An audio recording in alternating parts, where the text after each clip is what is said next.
Un juez es totalmente diferente cuando tiene independencia que cuando tiene la presión del poder político y la presión mediática, sobre todo. Pero un verdadero juez honesto va a ser el mismo independientemente de las condiciones. Estábamos investigando una red de espionaje político-judicial de magnitudes. Lo que estamos viendo puede perjudicar las relaciones con los Estados Unidos, con Venezuela, con Israel y con la República del Uruguay. These abuses of due process can be considered as political persecution and as an alarming example of lawfare. This is a lawfare, the use of justice to persecute individuals in the name of a political program. He venido a denunciar el derrumbe del Estado de Derecho en mi país. La justicia y las instituciones independientes del Estado han sido intervenidas, violando la Constitución, para poder perseguir a opositores políticos. Lo que acontece en Ecuador se enmarca en la estrategia regional de judicialización de la política, el lawfare que estamos presenciando en varios países de América Latina. Es el propio Estado de Derecho el que está en peligro. Inversión de la carga de la prueba, vulneración del principio de inocencia, condena sin juicio previo, abuso y distorsión de la prisión preventiva y violación sistemática del debido proceso son las herramientas de persecución que utiliza la justicia. Con este lawfare, cuidado con la instrumentalización de la justicia, una utilización indebida del derecho, porque no se puede justificar lo injustificable, lawfare, que ya comienza a ser estudiado académicamente como un nuevo signo perverso de estos tiempos. The use of law and the violence inherent in the law for political ends. Lawfare is most classically used by the powerful against the weak, used by states against political enemies, corporations against people who get in the way of enterprises and so on. Once upon a time, political opponents were killed by fascist, now they're basically incarcerated. Un processo politico, un processo inquisitorio, non è soltanto in gioco la democrazia in Brasile, ma è una minaccia gravissima per la democrazia a livello globale. El uso indebido de procedimientos legales, el lawfare, además de poner en serio riesgo la democracia de los países, la violación sistemática de los derechos sociales. Para garantizar la calidad institucional de los Estados, es fundamental detectar y neutralizar este tipo de prácticas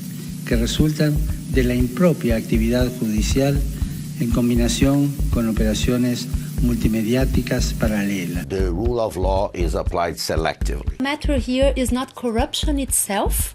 It is a way of really preventing Lula from being in the political scenery of the country rather than the problem of corruption itself. Ecuador y Estados Unidos coincidimos en la importancia de implementar una estrecha cooperación. Agradezco el reconocimiento de su gobierno por el esfuerzo que hemos hecho en luchar contra la corrupción y Estados Unidos estrecha cooperación. США про доктрину Монро оскорбляют всю Латинскую Америку. This was the Monroe Doctrine. This is our backyard. The Western Hemisphere is our backyard. Venezuela is our backyard. Lawfare. Our backyard. Lawfare. Our backyard. Lawfare. Backyard. Lawfare. Our backyard. 拉美不是某一个国家的专属，也不是某一个国家的后院。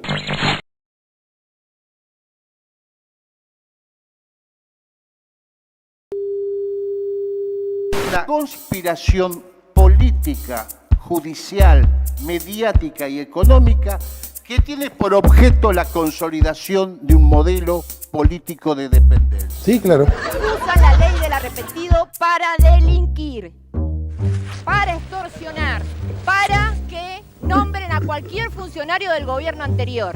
Desde la política de utilizar mecanismos judiciales como tácticas de guerra, en definitiva, sin importar la legalidad, sin importar las pruebas reales que existen en los hechos. Es verdad.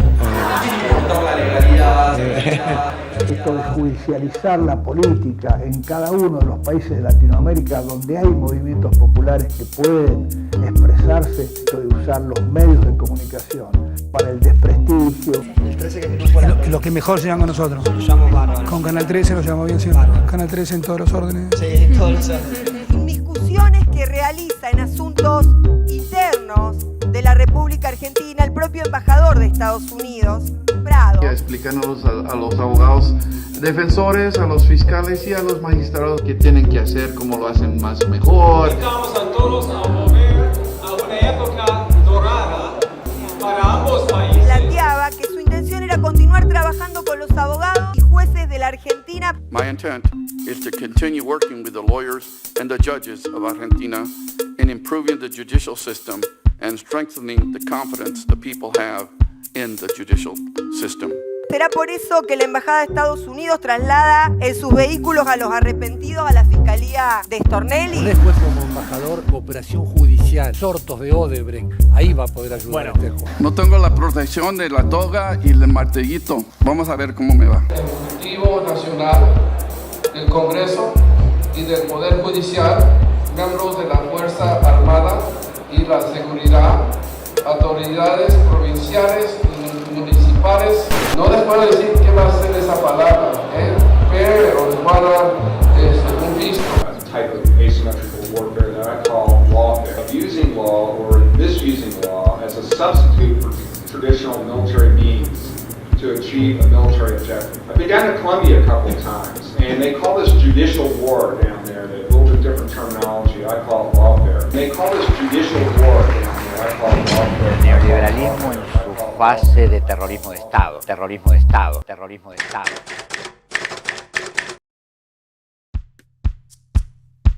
El lawfare es un problema de Occidente en general.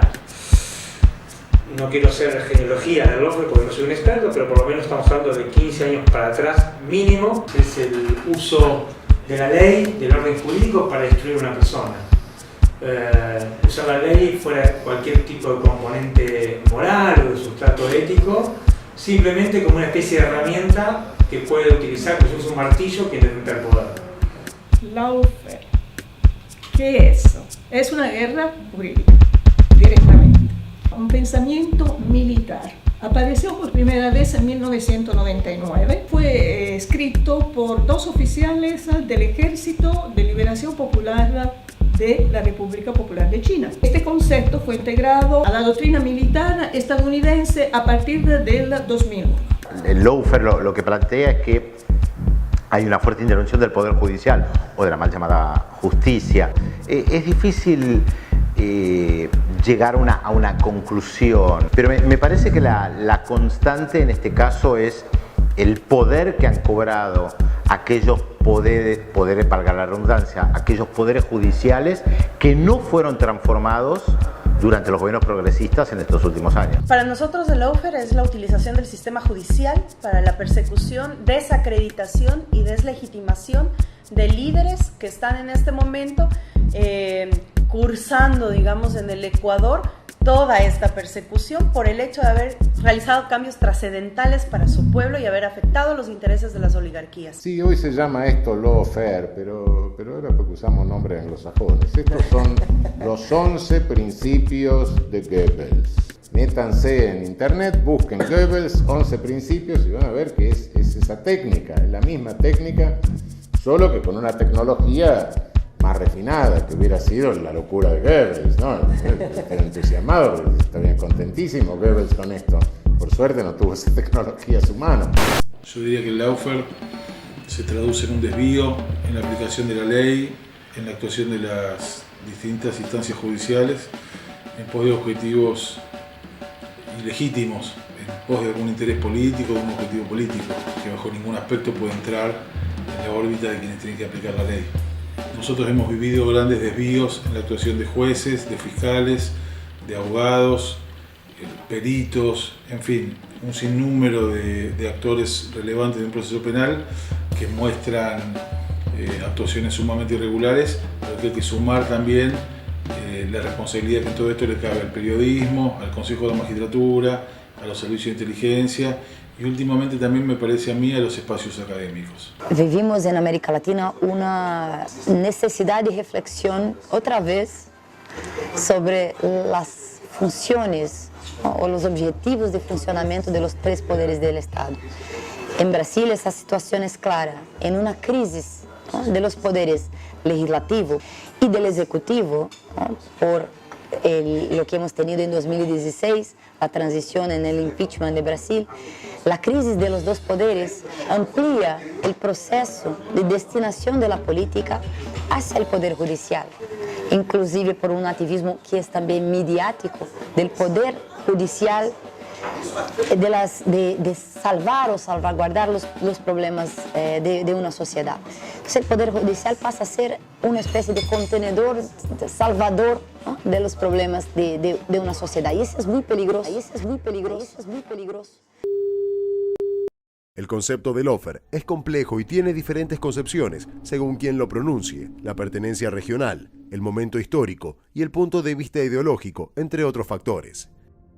Para poder comprenderlo en el sentido más amplio posible, nos encontramos con la necesidad de establecer algunos parámetros históricos y conceptuales que permitan profundizar en los ejes centrales de lo que, desde una mirada latinoamericana y en el contexto global actual, lawfare puede significar. El principal precedente contemporáneo del uso de este término se asigna al libro Unrestricted Warfare. Este tratado, publicado en China durante el año 1999 y escrito por los coroneles Qiao Liang y Wang Jiansui, en el contexto de disputas como la del Mar del Sur de China, plantea niveles de lo que traducido al inglés serían warfares, o en español, guerras. En este libro se definen métodos y estrategias de guerra no convencional, también denominada guerra asimétrica. Especifica, entre otras cosas, 3 campos de batalla simultáneos que conforman la llamada guerra no cinética: la guerra psicológica, la guerra de opinión pública y la guerra legal. La guerra legal, o lawfare, integra la palabra ley con la contracción fair del inglés warfare. Unrestricted Warfare, o guerra sin restricciones, fue rápidamente traducido por el Servicio de Inteligencia de la USAF, Fuerza Aérea Norteamericana, y la Escuela de Guerra de la Marina de los Estados Unidos pidió autorización a sus autores chinos para emplearlo como libro de estudio, llegando a publicarse en los Estados Unidos una edición titulada Guerra Irrestricta, el plan maestro de China para destruir América. En el año 2001, Charles Dunlap, coronel de la Fuerza Aérea de los Estados Unidos, incluye el lawfare como concepto bélico asociado a la defensa nacional. Dunlap desarrolla todo un marco teórico y un encuadre político-militar muy particular, que se despliega, en principio, hacia adentro de las Fuerzas Armadas, comenzando por la cúpula de la Fuerza Aérea Norteamericana. But what I'd like to do is talk to you about lawfare and explain to you that concept, as well as what I am actually telling our operational commanders about the law of war. And the fact of the matter is, we are living in a world, I think because of globalization and other economic imperatives, where law is becoming more important whether we like it or not. And as he observes there, when you go to war now, the senior commanders understand this. It's not just, hey, we're going to war, follow me. As he points out, now it's very legalistic and complex, and you have to bring on a lawyer or perhaps a dozen. I talk about compliance with the law of armed conflict as a strategic imperative, as a military imperative, not just something nice to do or because we're humanitarians and we're great people, but from strictly almost a Machiavellian military perspective, a type of asymmetrical warfare that I call lawfare. In other words, it's a strategy, a deliberate strategy of using law or misusing law as a substitute for traditional military means to achieve a military objective. How will it be used? Well, as a decapitation technique. This is when you try to stop take away the leadership. I've been down to Colombia a couple of times, and they call this judicial war down there, a little bit different terminology. I call it lawfare. Civilian morale is critical, especially in modern democracies. You know, the law is in part of a democratic society. If we don't follow it, we are not going to succeed in the mission because we're going to lose the popular support that a democracy needs to wage war. That there are approximately 500 Army, Navy, Air Force, Marine Corps, and Coast Guard lawyers and paralegals deployed to the Middle East. Años después, aparece una organización llamada The Lawfare Project, en español, Proyecto Lawfare, The Lawfare Project constituye un bastión importante para la organización antipalestinos en los Estados Unidos. Esta organización también se caracteriza a sí misma como un grupo de expertos legales sin fines de lucro, con sede en la ciudad de Nueva York, que moviliza a funcionarios públicos, juristas, expertos legales y medios de comunicación para contrarrestar el fenómeno de la ley internacional. Brooke Goldstein, abogada abiertamente negadora de la existencia de los palestinos y que se autodenomina protectora de los derechos humanos, preside esta organización. I just wanted to mention that. Why are we using the word Palestinian? There's no such thing as a Palestinian person. Surge también en el año 2010 el Lawfare Blog, que tiene como eslogan Hard National Security Choices, en español, decisiones duras de seguridad nacional, basado en la estrategia planteada por Dunlap, donde referentes jurídicos especializados en terrorismo como Robert Chesney, Jack Goldsmith y Benjamin Beetz publican contenidos como documentos técnicos jurídicos y podcasts de análisis audiovisual, estableciendo un espacio de referencia, propaganda y operación jurídica, política y comunicacional, apropiándose del término lawfare y consolidando su concepción de lo que éste significa. Básicamente, para esta organización, es una cuestión de seguridad nacional norteamericana. Charles Dunlap, actual director ejecutivo del Centro de Derecho, Ética y Seguridad Nacional de la Facultad de Derecho Duke, ya en julio de 2018, plantea abiertamente la incorporación del lawfare en la planificación del sistema de defensa norteamericano. Welcome to the Defense and Aerospace Report. I'm Vago Muradian here in Washington, D.C., where we're covering the Center for a New American Security's annual strategy conference. And we're honored to have with us one of the world's leading experts on lawfare, retired United States Air Force Major General Charlie Dunlap, and the definition of what was, legitimate warfare against what were illegal combatants, non-uniformed combatants. So talk to us about some of the things and the ways that the United States government needs and its allies need to think about this space. What we need to do is look at it as a strategy, and it needs to be formally incorporated into our strategies. En Latinoamérica, la concepción del término lawfare es muy diferente. En esta región, está asociada a conceptos como guerra judicial, judicialización de la política o politización del poder judicial, juzgamiento mediático, persecución política y prisión política. También está necesariamente vinculado a la llamada postverdad y a la injerencia contemporánea de Estados Unidos de Norteamérica en la política interior de los países latinoamericanos. Guerra judicial, golpe parlamentario y golpe blando serían tres técnicas alternativas diferentes de una misma estrategia geopolítica estadounidense hacia la región latinoamericana. Honduras, con el caso Zelaya, y Paraguay, con el caso Lugo, fueron los primeros golpes parlamentarios en Latinoamérica en esta etapa histórica. Posteriormente, Brasil se sumó a la lista con la destitución de Dilma Rousseff.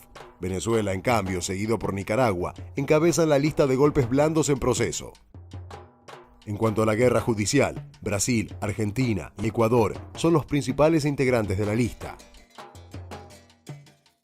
Porque hace un año y medio se hablaba de persecución, pero no se hablaba de este término que se ve que en otros lados, en China, Estados Unidos, Europa, Inglaterra, sí se hablaba de este concepto, viendo cuál es el género de esta guerra judicial, cuál es la diferencia específica en relación a otras formas de sometimiento y disciplinamiento, de un espacio del poder económico hacia un sector de la política, de la sociedad, de la clase dirigencial. Yo tengo obviamente una visión anticolonialista desde el punto de vista cultural y en todo sentido, y sostengo que hay que buscar siempre expresiones que nos identifiquen. Un reportaje que un español le hizo a Cortázar, y en las primeras preguntas le dice: ¿y qué opinión tiene de este boom de la literatura latinoamericana? Con respecto al boom, siempre me ha molestado que un fenómeno latinoamericano sea definida con un término inglés, que es políticamente muy significativa, esa debilidad, lamentable debilidad. Yo quiero discutir el nombre del lawfare. El lawfare es parte de ley y guerra, la última parte de welfare que podría ser guerra. Es la guerra a través de la ley. Mentiras. El lawfare es la supresión del opositor por cualquier medio. Argentina ¿Cómo se traduce esto? La persecución a Cristina y su familia, que Cristina no pueda ser candidata y si es posible que esté preso. Para eso no trepidan en violar la Constitución, en violar la ley. Entonces no le digamos lawfare, busquemos otro nombre, busquemos un nombre que realmente nos ayude a los latinoamericanos a entender. Por eso tenemos por ahí una tendencia de pensar que nos pasa solo a nosotros, no. Está pasando en Ecuador, en Brasil, está pasando en Argentina.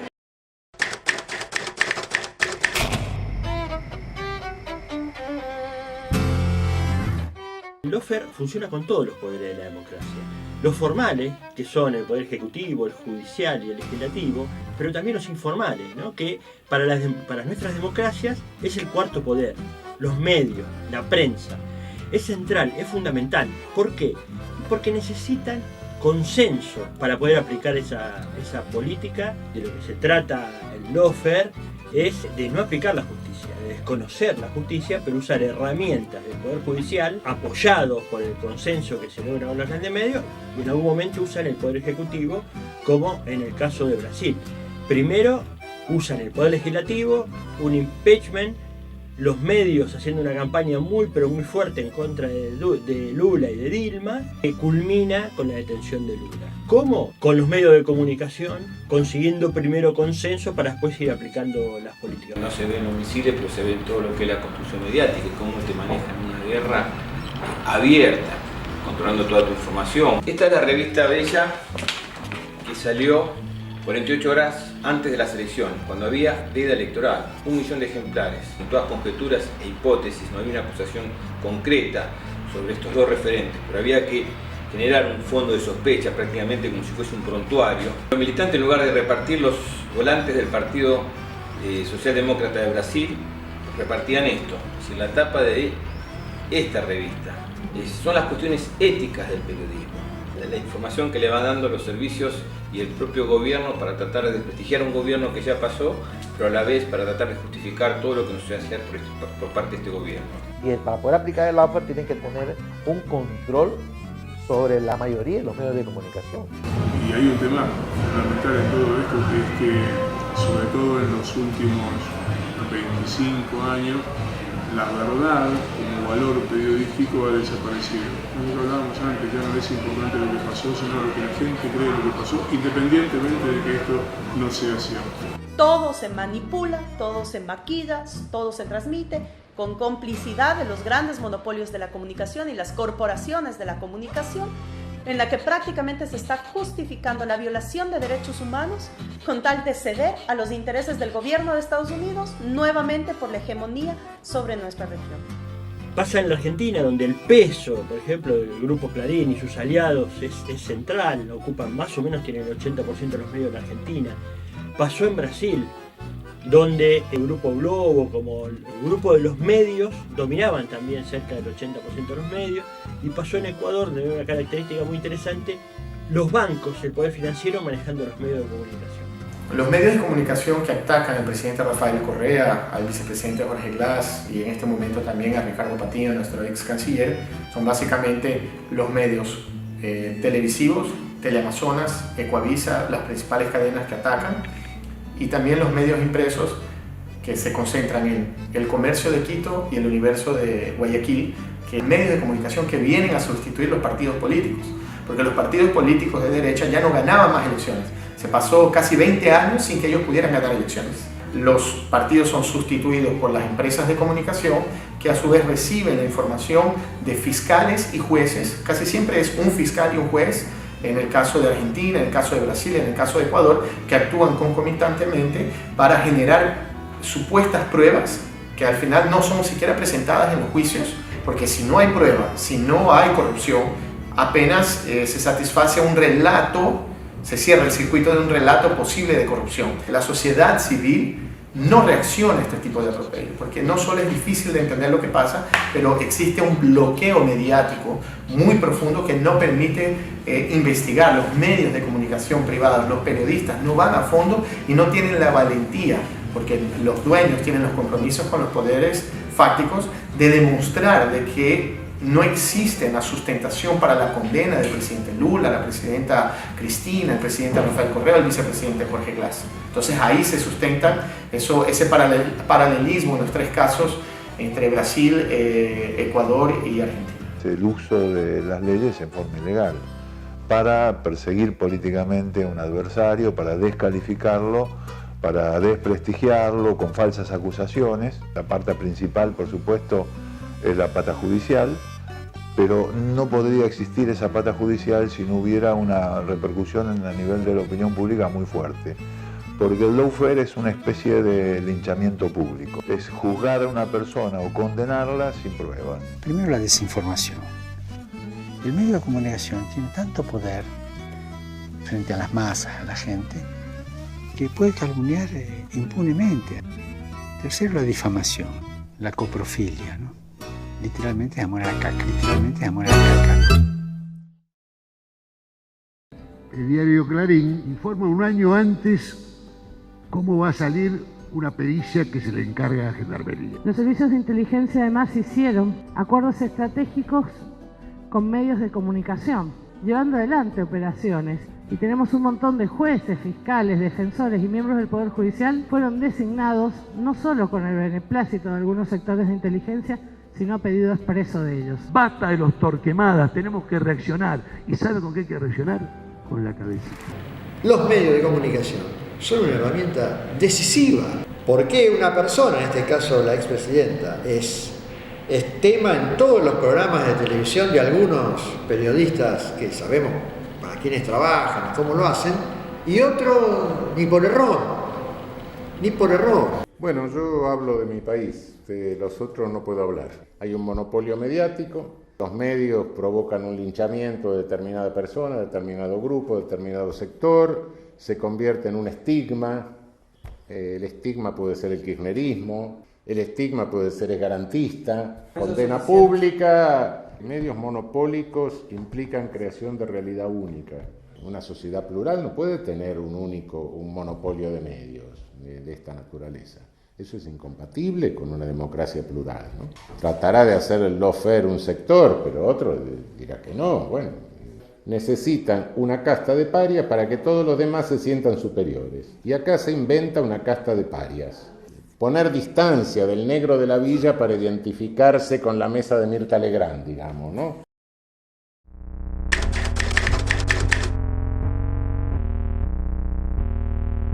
Judicializar la política.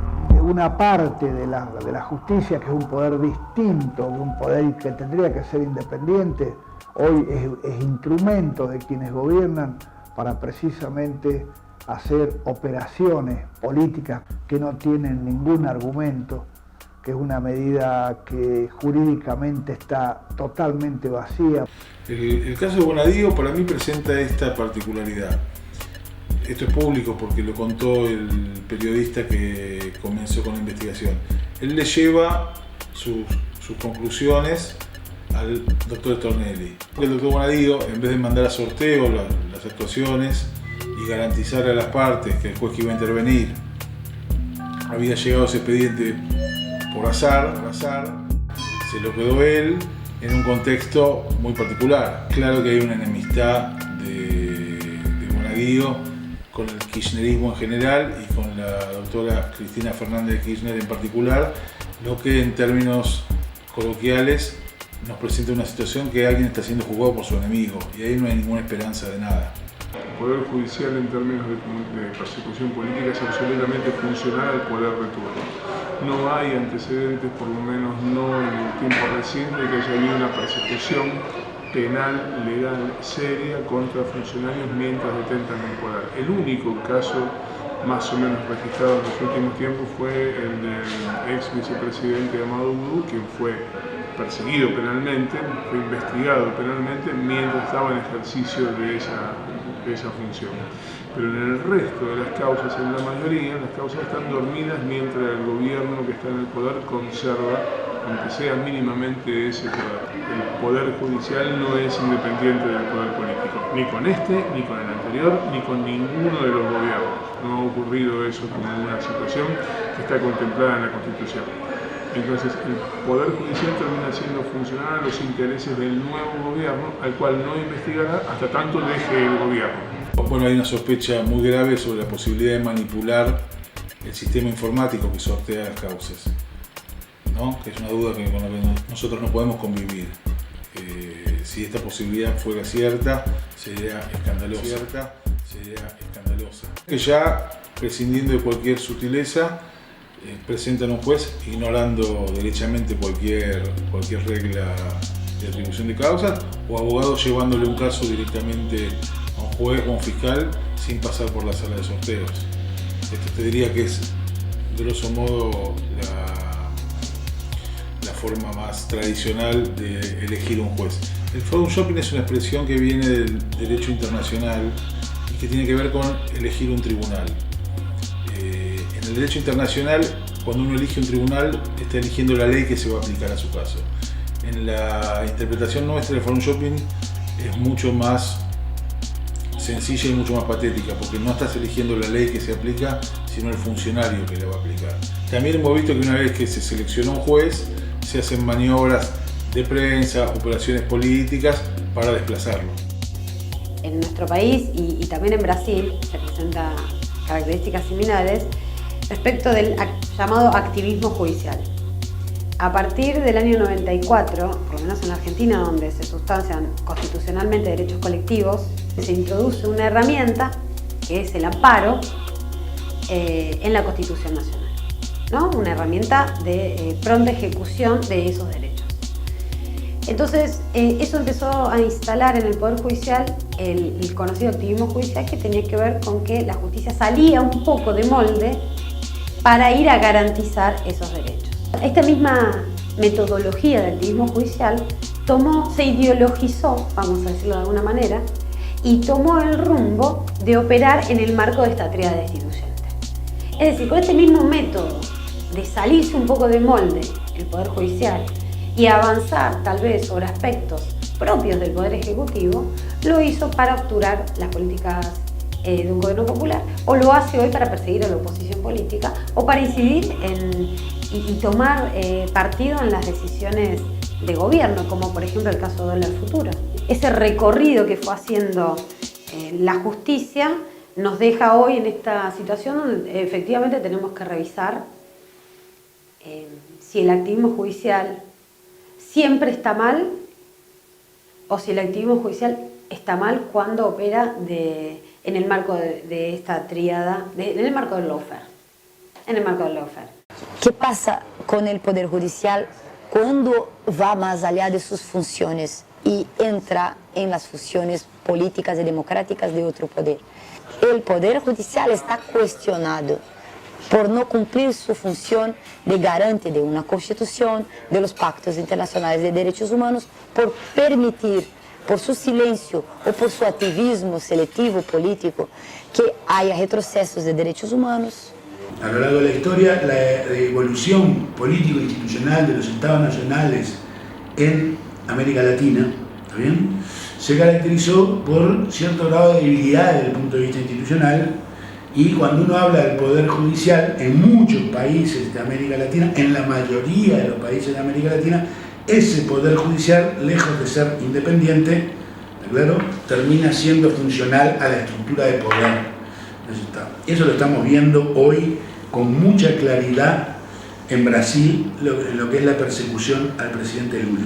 La situación particularmente que se está viviendo con Lula da Silva, donde el Poder Judicial y el juez Moro, el nefasto juez Moro, dice que sin pruebas puede condenar no solo al principal candidato opositor, sino a una de las figuras mundiales de estos últimos 20 o 30 años. Un Lula que no solo sacó a Brasil de la pobreza ancestral que tenía, ampliando derechos e incluyendo millones de personas, sino que fue parte de un armado latinoamericano donde se le dijo no al ALCA, los tratados de libre comercio que han destruido México o los países que los firmaron con Estados Unidos. Desplazar jueces, designar jueces de manera ilegal en tribunales claves, está violando de manera permanente la Constitución, las normas, las leyes, los reglamentos, para dejar un poder judicial absolutamente cooptado suba de tarifas, por ejemplo, indiscriminadas, que llevan a que cierren comercios, a que cierren industrias, a que se incremente el desempleo, se incremente la pobreza, las familias y las empresas y los comercios, al no poder afrontarlo, muchas veces eligen la vía judicial, a través de amparos colectivos, muchas veces. Bueno, los jueces que fallan a favor de los usuarios y en contra de los grandes aumentos de tarifas, son perseguidos vía Lawfare y terminan en muchos casos destituidos. Referencia que es del Martín Fierro, ¿no? Cuando creo que el viejo Vizcacha decía, hacete amigo del juez. Y eso José Hernández lo escribió en el siglo XIX, o sea que ha pasado mucha agua bajo el puente y la cosa evidentemente no ha cambiado. Creo que el Poder Judicial es el sector del Estado menos democrático o directamente antidemocrático, más que cualquiera de los otros poderes del Estado. Los sectores populares han sido históricamente relegados en el sistema judicial, que siempre fue el más conservador de los poderes. El incumplimiento efectivo del programa de derechos económicos, sociales y culturales, incluso en los momentos de mayor avance popular, en los momentos de gobiernos progresistas, también el Poder Judicial siempre ha estado a la retaguardia en todo sentido. Establecer a través de los oligopolios de la comunicación que padece cada uno de nuestros países condenas periodísticas a los líderes sociales populares de oposición. Una vez que están condenados periodísticamente, aparecen los jueces entrenados por los Estados Unidos, los Moro, los Bonadío. Porque el Poder Judicial en América Latina, en general en los países, no proviene de una elección de representantes populares o democráticamente elegidos. No sé si esa sería también la solución, pero de cualquier manera no guarda una conexión como es la conexión del poder legislativo. El poder legislativo a través del voto en el sistema de representación liberal de nuestras sociedades guarda una conexión con la voluntad popular. El juez viene de una especie de elección de expertos conocedores de la técnica judiciaria y que va entonces a dar soluciones a una sociedad de sus problemas. Y eso puede ser muy peligroso, como estamos viendo ahora, cuando este activismo judicial, con esa judicialización de los temas políticos, de la política, gana contornos, ¿no?, de interferencia de un poder sobre el otro, que no podemos aceptar como pueblo, como lucha por derechos, que se sustituya el poder democrático de la política por la voluntad y el autogobierno de los jueces. Lo que vemos es que sí, un juez puede ser injusto, sí, una sentencia puede avanzar en procesos no legales o extralegales o supralegales, como ya hemos visto en la historia. Esto es muy peligroso. Sustar la ley para crear una regla excepcional de combate a corrupción sistémica, a cualquier problema de la sociedad, y con eso perseguir sectores que representan, por ejemplo, un modelo de sociedad, un modelo político de sociedad.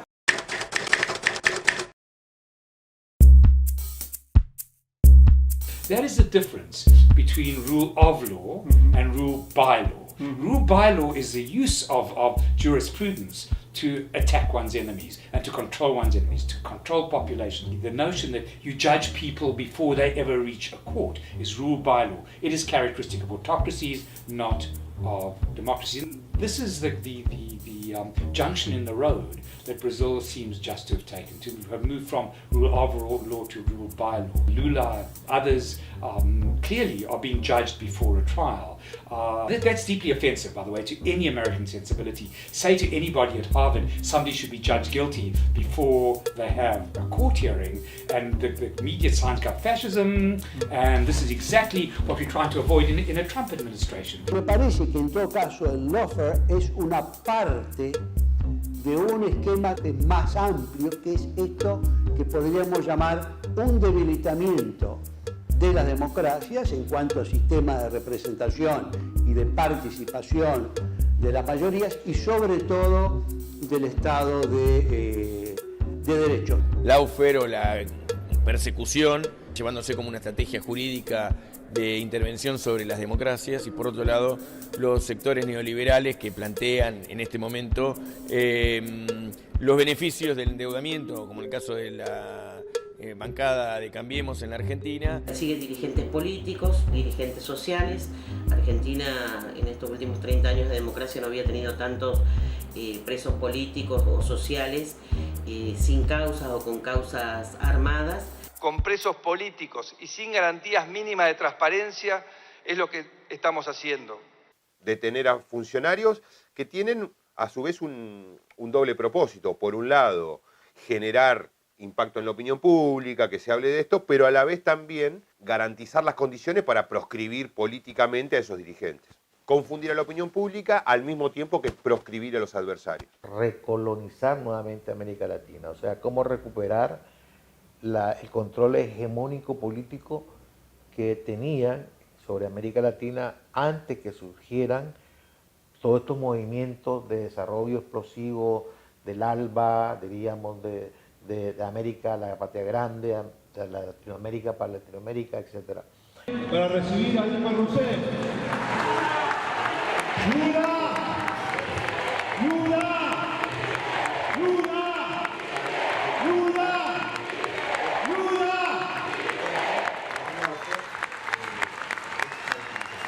Detrás de todos esos casos, lo que hay es unos nuevos poderes fácticos, unas nuevas fuerzas oscuras que no quieren gobernar en democracia. Conglomerados económicos, grupos comunicacionales, organizaciones no gubernamentales internacionales y por supuesto jueces y fiscales que se han convertido en los nuevos actores políticos de la democracia sin representar políticamente a nadie. Se pretende, algo que no se logrará, impedir esta lucha por la soberanía del pueblo de Brasil, por la soberanía de los pueblos de América Latina, por los derechos de la gente, por la democracia, por la igualdad, por el progreso compartido. Pretenden acallar esta lucha con la prisión de Lula. Lula no está preso, como se ha expresado. Lula hoy es una idea de lucha, de unidad de los pueblos, de unidad de los sectores progresistas de América Latina para recuperar el ejercicio de nuestras democracias. Lograr que esto que es América Latina y que para ellos fue considerado su patio trasero pudiera estar sometido mucho más a sus intereses estratégicos que lo que estuvo bajo la cresta o la ola de los gobiernos progresistas. En ese sentido, hoy estamos enfrentando una restauración pretendidamente conservadora, en algunos casos reaccionaria, y para ello se están utilizando distintos instrumentos. Dentro de los instrumentos que se están utilizando, lo que se da en llamar la guerra jurídica, o lawfare, o como le quieran llamar, para atacar y deslegitimar a los gobiernos progresistas y a los liderazgos de la izquierda o del progresismo, que había consolidado un cambio, en fin, el cambio más importante en los 200 años en la región. No solamente en Latinoamérica, creo que es una tendencia en aquellos lugares en el mundo donde cuando hay un gobierno que molesta los intereses internacionales del capital se le aplica una teoría que comúnmente se llama lawfare, pero que realmente es un ataque a ese dirigente o a esos dirigentes que piensan diferente. Lo que no hay es una muerte física, pero sí una muerte civil, que es lo que buscan hoy los grandes medios, no solamente de comunicación, sino los grandes capitales del mundo, para tener una hegemonía en lo que tiene que ver con el vaciamiento de los intereses y de la riqueza de cada uno de nuestros países. Esa guerra judicial es para tumbar los gobiernos progresistas de nuestra región. No se puede hablar que de toda la justicia, pero hay seguramente sectores de la justicia que están indoctrinados de esa manera, transforman algo que es legítimo, que es el combate a la corrupción, en algo que es selectivo, partidario, contra los gobiernos progresistas.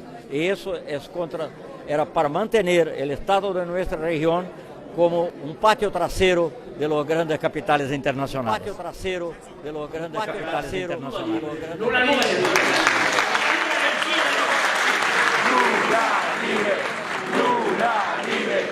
Y diversos sectores sociales de Argentina crearon un comité de apoyo al expresidente de Brasil, Luis Ignacio Lula da Silva, para denunciar la persecución judicial en su contra. En Brasil no hay Estado de Derecho. Un acto gravísimo no solamente contra la democracia en Brasil, sino contra la democracia en América Latina y contra los pueblos de América Latina. El 23 de enero en Porto Alegre, esperando lo que iba a ser la sentencia de ratificación de la segunda instancia de la condena y ampliación a Lula, bueno, ahí nos surgió entre los que estábamos allí la idea de poder enfrentar esto. Habemos sectores que políticamente en Argentina no estamos de acuerdo ni en lo electoral ni en lo político, pero sí nos juntamos para pedir por la libertad de Lula. Proceso vergonzoso que se está llevando a cabo en Brasil en contra de Lula. La democracia está en riesgo, desplazamiento de candidatos, restricciones a la libre elección democrática, y donde el tema de Lula hemos concluido que es un tema central para el futuro de América Latina. Acciones de solidaridad muy importantes que sin ninguna duda van a repercutir en Brasil. De un no ANALCA, que fue lo que originó el mayor daño económico de Estados Unidos. Hay también un plan estratégico de Estados Unidos que ha decidido resguardar su retaguardia en América Latina. Va a ser una caravana donde va a estar presente Lula y donde va a haber una comitiva de distintas organizaciones sociales, políticas, sindicales de Argentina para allá. Nosotros solidariamente, con un conjunto de organizaciones amplias y abiertas de la Argentina, queremos marcar la solidaridad con este compañero. Cuando analizamos la realidad en América Latina y en el mundo, que quizás lo que estamos empezando a ver es el neoliberalismo en su fase de terrorismo de Estado, donde hasta el propio juez llega a admitir en su sentencia de que no tiene pruebas concretas, pero que tiene la íntima convicción, ¿no? O sea, ya con íntima convicción se puede poner preso a una persona, ¿no? Nos dirigimos a ustedes para manifestarles nuestra preocupación por la situación actual que padece el expresidente Luis Ignacio Lula da Silva, privado de su libertad desde el día sábado 7 de abril en Curitiba.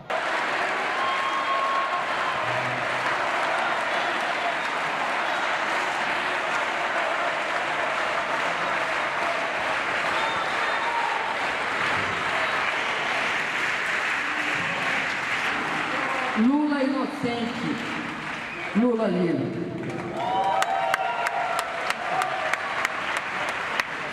El comité. Ah, qué fantástico. Yo creo que comités como este son una fuerza para que nosotros podamos resistir a este momento. Yo voy a encaminar este texto acá de una profesora que me dio. Yo voy a encaminhar su texto. Esto va a darle mucha alegría. Samper y Tayana, que conoce, va a estar muy feliz que yo vi ustedes. Bueno, Dilma, fuerza, nosotros sabemos, nos jugamos la vida, nos jugamos la democracia y nos jugamos la posibilidad de gobiernos populares en América Latina y en particular en América del Sur. ¿Cómo se está degradando la democracia y el Estado de Derecho de nuestros países? Porque esa es una batalla que tenemos que dar afuera, en todas partes. Y para eso también vamos a contar con el apoyo de los organismos de derechos humanos y no solo de la dirigencia política. Así que gracias, Dilma.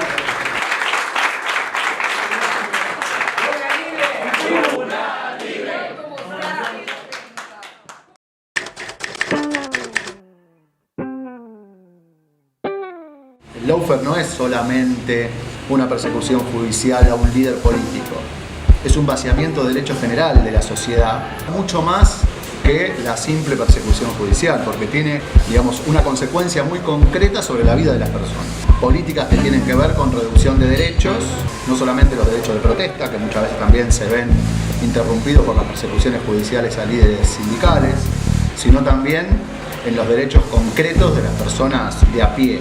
Derechos colectivos, derecho a la salud, derecho a la educación, derecho a la vivienda, derecho al trabajo. Todos esos derechos se ven de alguna manera vulnerados a través de la aplicación de políticas económicas, sociales, que se sostienen, en el caso de la región latinoamericana, mediante mecanismos de guerra judicial, de lawfare. Una lucha muy desigual donde los gobiernos tienden a alinearse con los poderes económicos transnacionales y en definitiva terminan avasallando las instituciones y el Estado de Derecho. Las estructuras de dominación tradicionales por una vía distinta, que es la guerra convencional. Hoy la bomba atómica es la manipulación, es la persecución política, pero no solo con el objetivo de encarcelar o injustamente condenar a un político o un dirigente social, sino transmitir ese mensaje a todo el resto de la sociedad. Lo que hace es implementar modelos económicos que beneficien apenas a algunas familias dueñas de los bancos, dueñas de las principales empresas de los países. Entonces, obviamente, si el lawfare se aplica, obviamente los beneficiados son los grandes poderes económicos que durante el proceso popular de fuerzas populares en la presidencia de la República tuvo que pagar impuestos por primera vez en la vida en muchos de estos países. Tenemos un retroceso sensible en materia de desempleo, porque se implementa una política de sobreendeudamiento del país, lo que también es inconstitucional, y ese sobreendeudamiento sirve para el beneficio de los poderes económicos. Se ha aumentado tremendamente el volumen de despidos, se han despedido profesores, se han despedido profesionales del área de salud, que son las más sensibles, para ahorrar el gasto público que tiene que ver con la receta neoliberal del FMI. Ya la gente siente en el bolsillo, como la clase media es siempre la más perjudicada al inicio, pero después los más pobres sienten en sus bolsillos, en sus mesas, ya no hay comida, aumenta el desempleo, se pierde esa proyección de futuro. En esta configuración nueva que se está dando a través de los fondos de inversión, que uno ni siquiera puede reconocer quiénes son los dueños, pero esos fondos de inversión son tan poderosos que en realidad las soberanías de cada uno de los estados pasan a ser como con límites medios difusos, y estos fondos de inversión o estas ingenierías tan grandes que hay a nivel global en materia financiera, lo que nos permiten hoy es hablar de estados post-soberanos, el poder político, el poder mediático, el poder judicial, más esta nueva constitución de poder post-soberano o país post-soberano, lo que hace efectivamente es que se consolide, que los trabajadores ganen menos, que la ciudadanía tenga cada vez menos derechos en un estado de derechos que se desdibuja, y que los ingresos, por supuesto, vayan cayendo para favorecer la transferencia de riquezas, no solamente desde buena parte de la población, la mayoría de la ciudadanía, la mayoría de la gente, hacia el 5% de la población más rica del propio país, sino que también se produce una transferencia y una extracción de riquezas del país hacia otros estados. Esto es una estrategia global y que se expresa en nuestra región de esta manera. Por eso las represiones, por eso los reglamentos de represión, por eso toda la parafernalia militarizada para tratar de dar respuesta militar a conflictos sociales. El Poder Judicial pasa a ser un dispositivo del poder, pasa a ser una fuerza de tareas del gobierno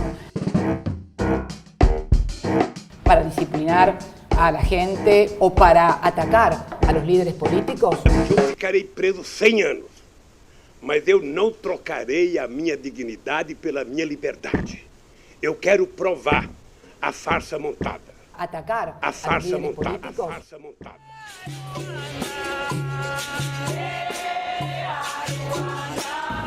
Com uma sociedade patriarcal, fundamentalista, conservadora, LGBTfóbica, racista. O que aconteceu com a Marielle foi só uma expressão de um processo que a gente já vem vivendo há um tempo. E entendendo o que significava a figura da Marielle para a cidade do Rio de Janeiro, enquanto figura política, a gente teve o governo ilegítimo, inclusive querendo se apropriar do assassinato da Marielle para legitimar uma intervenção federal entregue às mãos dos militares que estava em curso no Rio de Janeiro. A gente teve uma onda de fake news que visavam destruir a imagem da Marielle. A gente tem o Lula como preso político para poder ser retirado das eleições para um candidato à presidência que é extremamente fascista, racista, LGBTfóbico. Então, o que acontece com a Marielle é um ato bárbaro que, na verdade, é um reflexo de um projeto de sociedade que se tem hoje no Brasil. Não é uma questão só do Brasil, Acho que a América Latina inteira hoje sofre esse mesmo processo de uma retirada de direitos, de uma volta de uma onda de conservadorismo muito violenta. Aqui na Argentina, o caso do Santiago, guardadas as devidas proporções, a gente pode lembrar para fazer uma alusão ao caso da Marielle.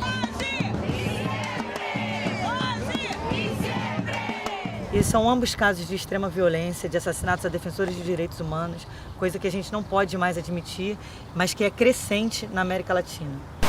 Y nadie está exento de lo que te pueda pasar. O sea, le puede pasar a un empresario, le puede pasar a un kiosquero, una maestra, un albañil. Y no se trata ni de clases ideológicas, que sea militante. Primero te denigramos, hacemos toda una campaña y después vemos si es verdad o es mentira. Pero es la posverdad. Es como ensuciarte y después tenés que salir a desmentir sobre mentiras. Todo el tiempo es un aleccionamiento.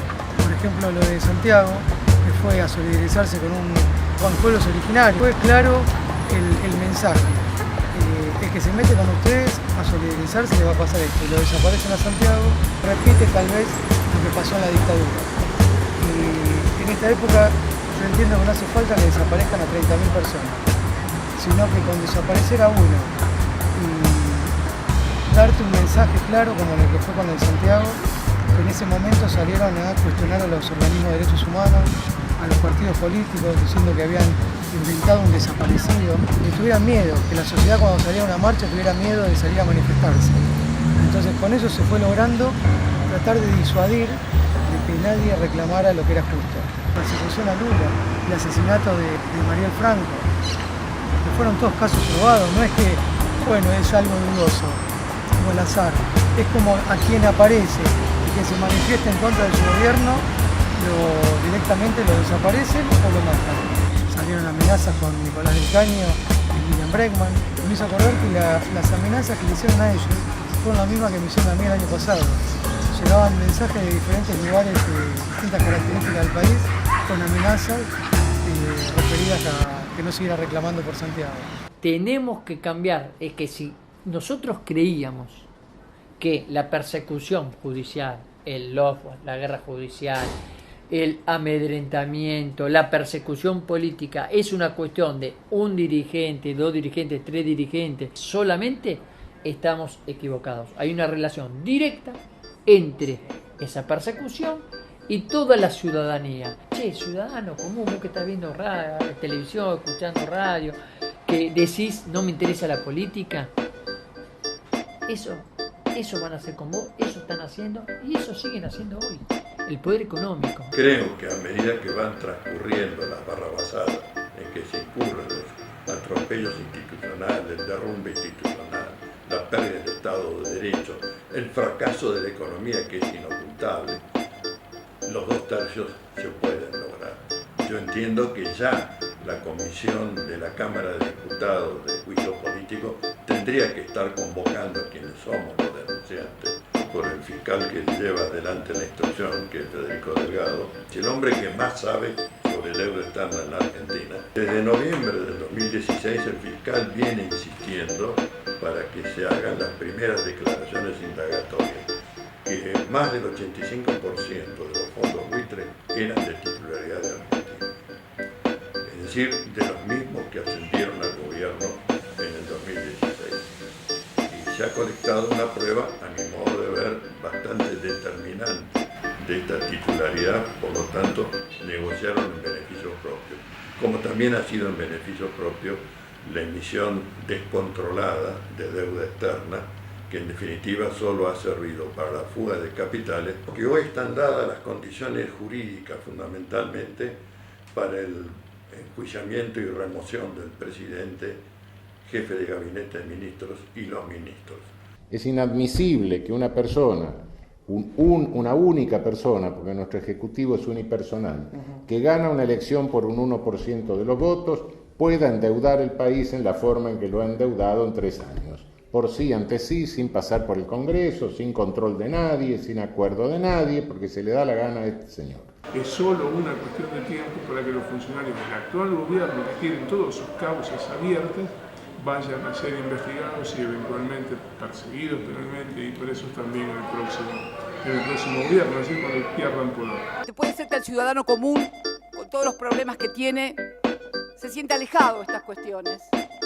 Pero todos tienen que saber, cada argentino y cada argentina tiene que saber que estos sistemas se arman no solamente por cuestiones económicas o de oposición interno-política, sino para imponer modelos económicos y sociales de sojuzgamiento. Siempre fue así.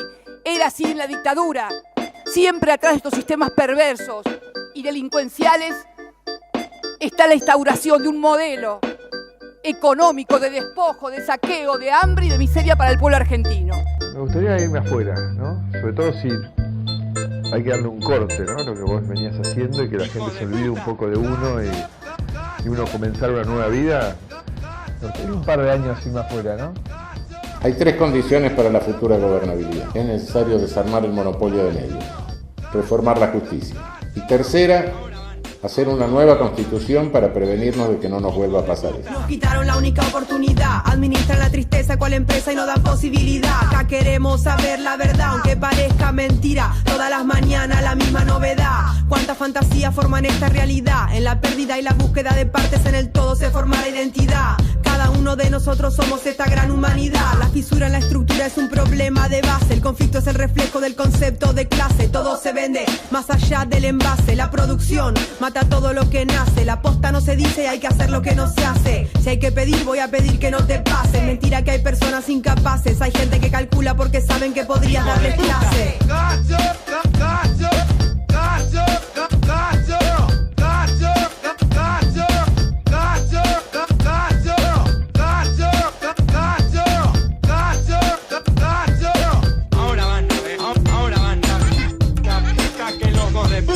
El capitalismo no te mata, te absorbe o te saca, te traga y te hace caca, te copia y reproduce en base a la matriz maldita, te esclaviza y te hace carne para trata. Hay muchas luces encendidas en espacios vacíos, la revolución es convertida en un negocio masivo, la fea está en la calle y en la casa los pasivos. Sí, vos vendé que mientras distribuyo, crezco en cualquier lado a toda hora y contra todo como el yuyo. Se viene una pelea por lo que es nuestro y no tuyo, de público a privado hay un puente que destruyo, el inclusive excluye, vení que te incluyo, de todo lo que escucho la mitad es puro chamullo. Hay fuego en el motín, un cuerpo cortado a cuchillo, la cama ya está hecha y la justicia en el bolsillo.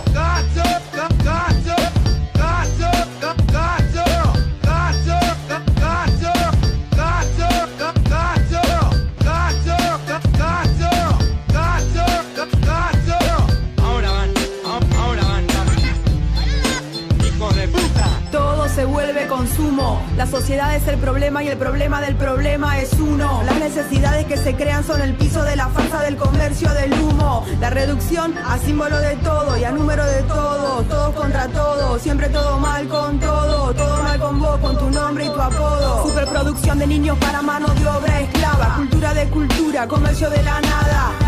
Es más importante que nada, decía un loco al que poco le importaba. Al que no tiene nadie le da, decía una vieja con la edad de la orfandad. Mientras siga, siempre cada cual en su marcha, seguro va a ganar el que se garcha, el que más garcha. Terminar mal es dormir en terminales, a fuerza de animal, vivir en hospitales. Empezar mal, mañanas infantiles desvelado en tribunales. No es natural lo que nos pasa a inmortales. Que se abran los portales, que entren los criminales, que salgan los que siempre se creyeron especiales. Ir por la ruta con la astuta voluntad del peregrino, ser la yuta de la que habla el lunfardo argentino. A la ciudad le falta mucho pero le sobra casino, así no.